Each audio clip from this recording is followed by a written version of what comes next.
Can music truly heal a broken community?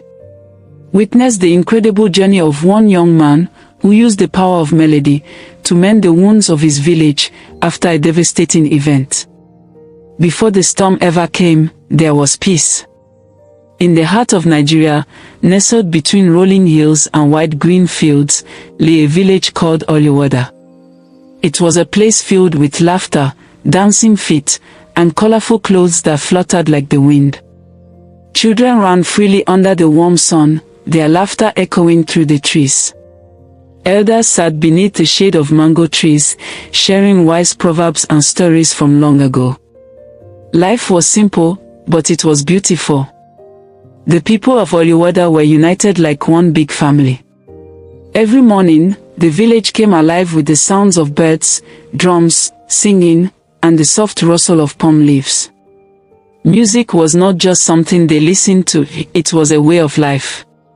Whether it was planting yam, welcoming a newborn, or celebrating the harvest, there was always a song for every moment.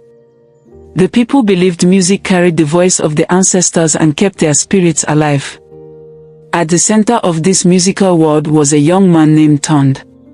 He was only 19, but his talent with music was like magic. Tond could make a flute sing and a drum speak.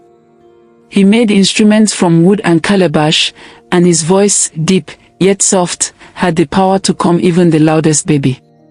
Tond lived with his grandmother, Mama Ibn, a respected woman in the village known for her wisdom and kindness. She used to sing to him every night when he was a boy, and from her, Tond learned the old songs that healed the heart, guided the lost, and even made the rain fall during dry seasons. His parents had passed away when he was just a child, but music filled the empty space in his heart. Though poor in material things, Tond was rich in talent and spirit. He never left home without his small talking drum tied across his chest. Every day after helping Mama Ibon on the farm, he would sit by the stream that ran through the edge of the village.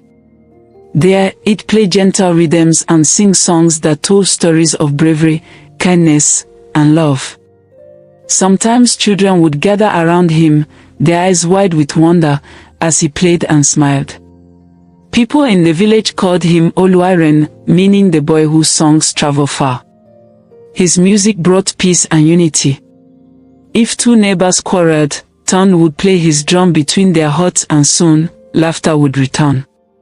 If someone was sick, his flute would bring them comfort. Music, for Tond, was more than sound, it was medicine, a gift from God. And the village loved him for it. But peace, like a quiet river, can be broken when storms come. And though Oluwada did not know it yet, something dark was heading their way. A test was coming, not just for the village, but for Tond, whose heart would be called upon in ways he never imagined. This was life in Oluwada before the storm, before everything changed. The peace in Oluwada did not last forever. One quiet night, when the stars were hiding behind thick clouds and the moon seemed too shy to shine, the earth trembled. It started as a deep, rumbling sound, like angry drums being beaten beneath the ground. Then the shaking came. People ran from their huts barefoot, holding on to crying children and calling out to loved ones. Trees cracked and fell like matchsticks. Mud houses crumbled. The once-calm stream overflowed, rushing through farms and homes like a wild animal set free. It was an earthquake, something the villagers had never experienced before. By morning, the vibrant Oluwada was no longer the same. Crops were washed away, animals were gone, and many homes had been reduced to piles of mud and broken wood. Smoke rose from cooking huts that had caught fire. The central square, where villagers used to gather for music and dancing, was covered in fallen branches and broken drums. Worse than the destruction was the loss.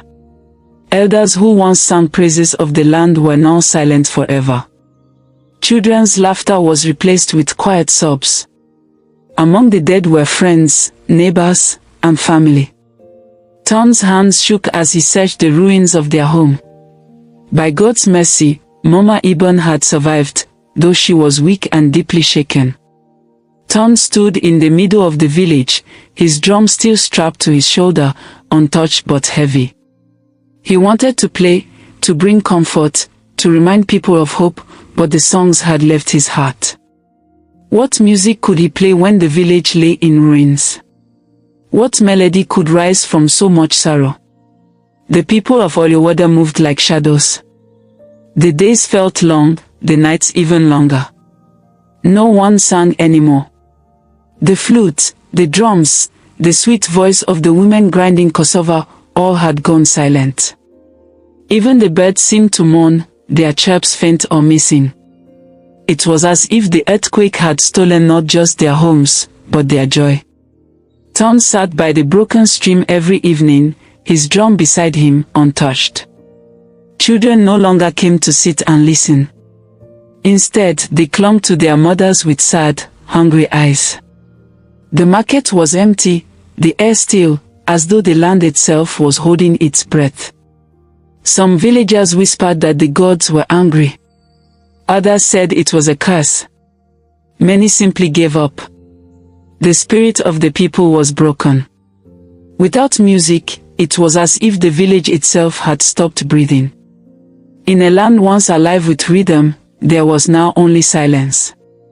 And in that silence, Ton began to feel something growing, not just sorrow, but a quiet fire. A question beat softly in his heart like a lost rhythm: can music heal what has been broken? But that answer had not come yet. Days turned to weeks, and the silence in Oluwada felt heavier than ever. Ton barely spoke, often wandering the broken village like a ghost, his drum slung across his back but never touched. Inside him, a storm of sadness and confusion brewed. The memories of the quake, the screams, the shaking ground, the pain in his mother's eyes, haunted him. Each time he looked at his drum, he felt a deep ache. What good is music when people are hungry? When hearts are broken? He asked himself again and again. Yet, in quiet moments by the stream or under the iroko tree, his fingers would lightly tap the air, as if the rhythm was still alive somewhere deep within him. One evening, he sat by the ruins of the old square. A soft breeze danced through the trees, and in that moment, a memory returned, his father humming a tune while planting yams, his mother clapping along, and the village children laughing as they followed the beat. The image brought tears to his eyes, but not of sadness. There was warmth, too.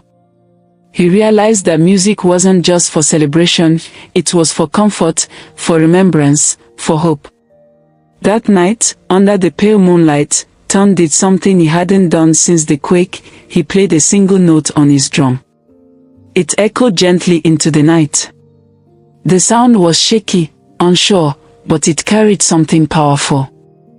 The next night, he returned to the square and played again, just a soft rhythm, slow and steady like a heartbeat. At first, the villagers paid him no mind. Some looked at him with confusion, others with pity. Why is he playing music when there is nothing to celebrate? They whispered. But Ton didn't stop. He came every evening, sitting alone, pouring his heart into each beat. One afternoon, a small boy named Ife, who had lost his father, sat near him without a word. He didn't smile, but he didn't run away either. The next day, two women passing by paused to listen. An old man leaned on his cane, watching quietly from a distance. Curiosity was beginning to bloom. Ton's music was changing too. From sorrowful tones, it slowly shifted to gentle hope. He sang soft songs his mother once taught him. He played the rhythms of the village festivals, slower, softer, but familiar. People began to hum as they walked by. A little girl clapped her hands once before running off shyly. The silence of Oluwada was no longer complete. Ton didn't preach. He didn't speak big words. He let the music carry the message that they were still alive, still together, and still had a voice. Bit by bit, the villagers began to feel something stir within them, a spark, a memory, a small comfort. And so, the power of one song began to break the silence. Morning light filtered through the palm trees as Oluwada slowly began to stir with new life. Ton's evening melodies had become a quiet ritual. What started as a lonely beat had blossomed into something bigger, something sacred. The music was no longer just Ton's, it belonged to the village again. Children who once hid in silence, now gathered around him with small drums, sticks, and calabashes, mimicking his rhythms. Elders, who had lost their will to speak, began to hum along. Women who had buried loved ones found themselves swaying gently as they walked. The sound of sorrow was giving way to the sound of healing. One day, Ton sat beneath the baobab tree, and a young girl named Amina approached him.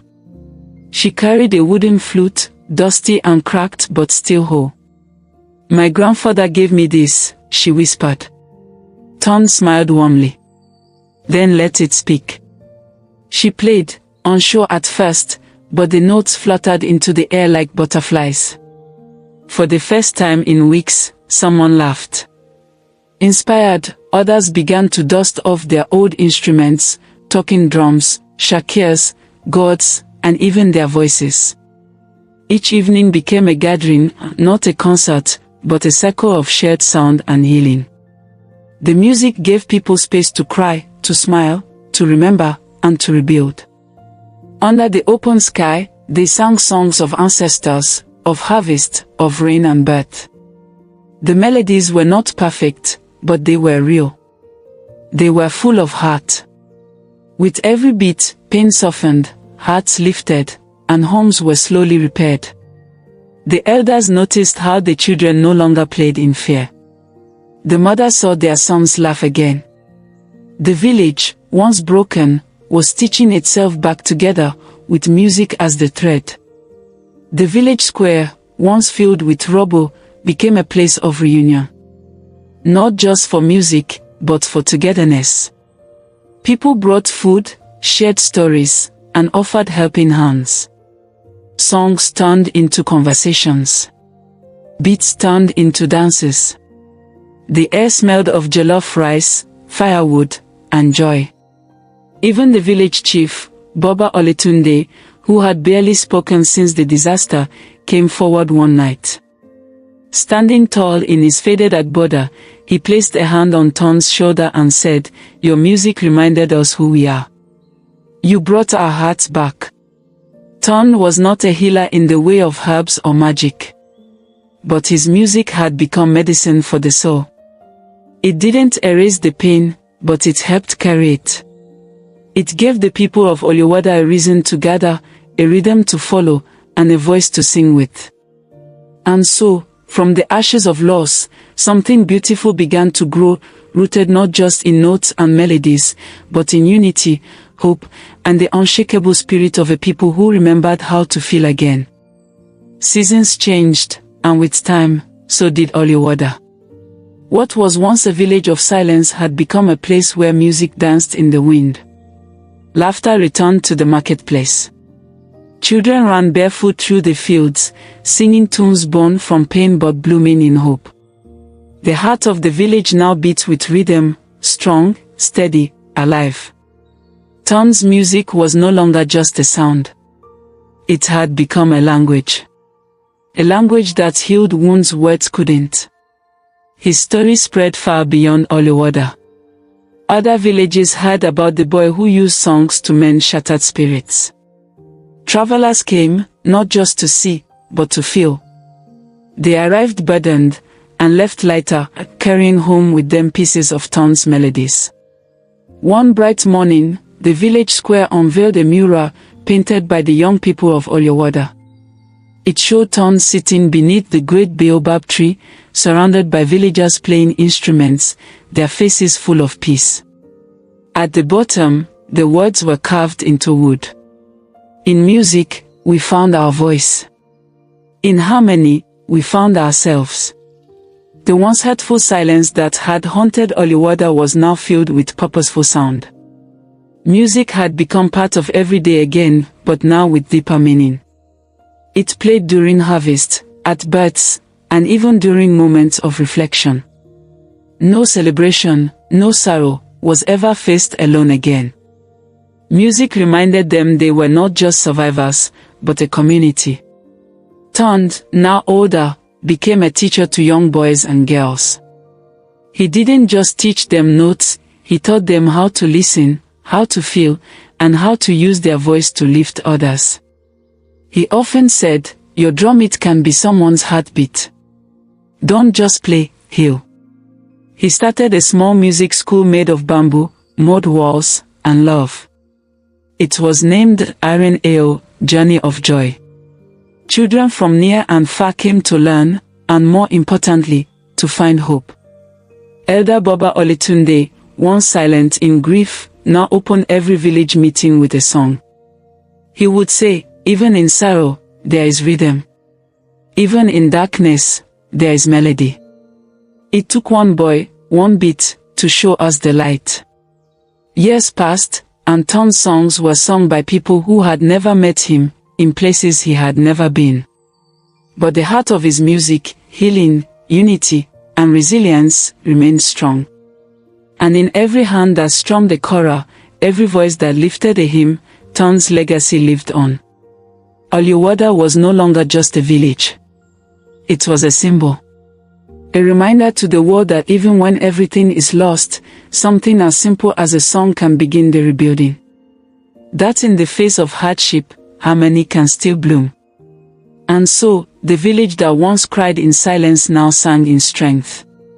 All because one young man dared to play when everyone else had forgotten how to listen. In the end, the power of music was more than sound. It was a bridge. From pain to peace. From despair to dreams. From broken hearts to whole ones.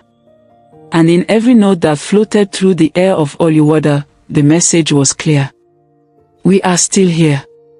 We are still singing. And we are stronger, together. In the end, the power of music was more than sound. It was a bridge from pain to peace, from despair to dreams, from broken hearts to whole ones. And in every note that floated through the air of Oluwada, the message was clear. We are still here. We are still singing. And we are stronger, together. If you enjoyed this story and believe in the healing power of music, don't forget to subscribe to our channel for more inspiring African tales. And please leave a comment below, we'd love to hear how this story touched your heart.